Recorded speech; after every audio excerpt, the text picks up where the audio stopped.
In this video we will do a little bit of spinal mapping, really great for helping to free up and mobilise the spine in all its different ranges.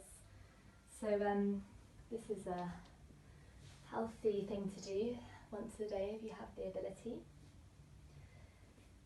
You'll start with your fingers spread wide, your shoulders over your wrists, and then you'll lift your tailbone and you'll roll up through your spine. Eventually lift the head and then push into the ground with your hands, draw your tailbone down and round through your spine. So this is spinal flexion, and as you lift your tailbone and slide forward, that's spinal extension. So keep going like this.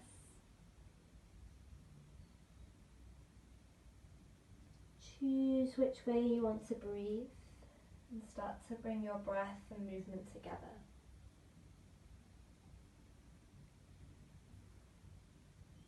So one of the familiar names for this is cat-cow in the yoga tradition.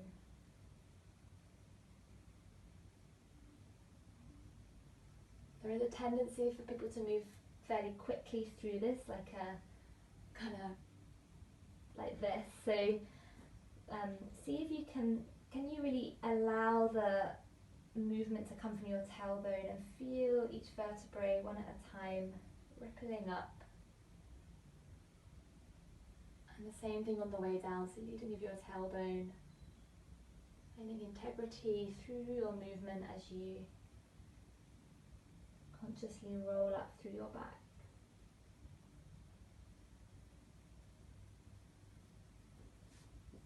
Okay, so that's spinal extension and flexion. Let's just go over some of the other movements of the spine as well.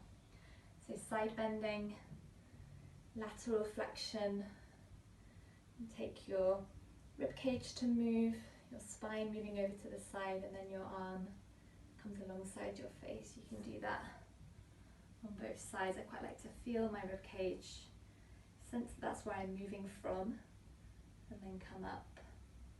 I like to do that a little quicker, a little more dynamically. And then rotating the spine, so finding a twist.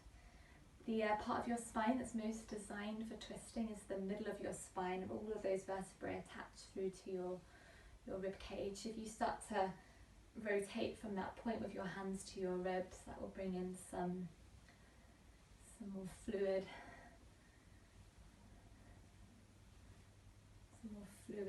movements.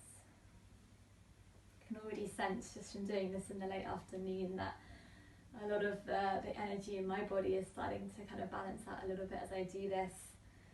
Anytime that we feel stuck or stagnant, I personally just love to do these spinal movements to come back to the innate sort of primal movements in our bodies, these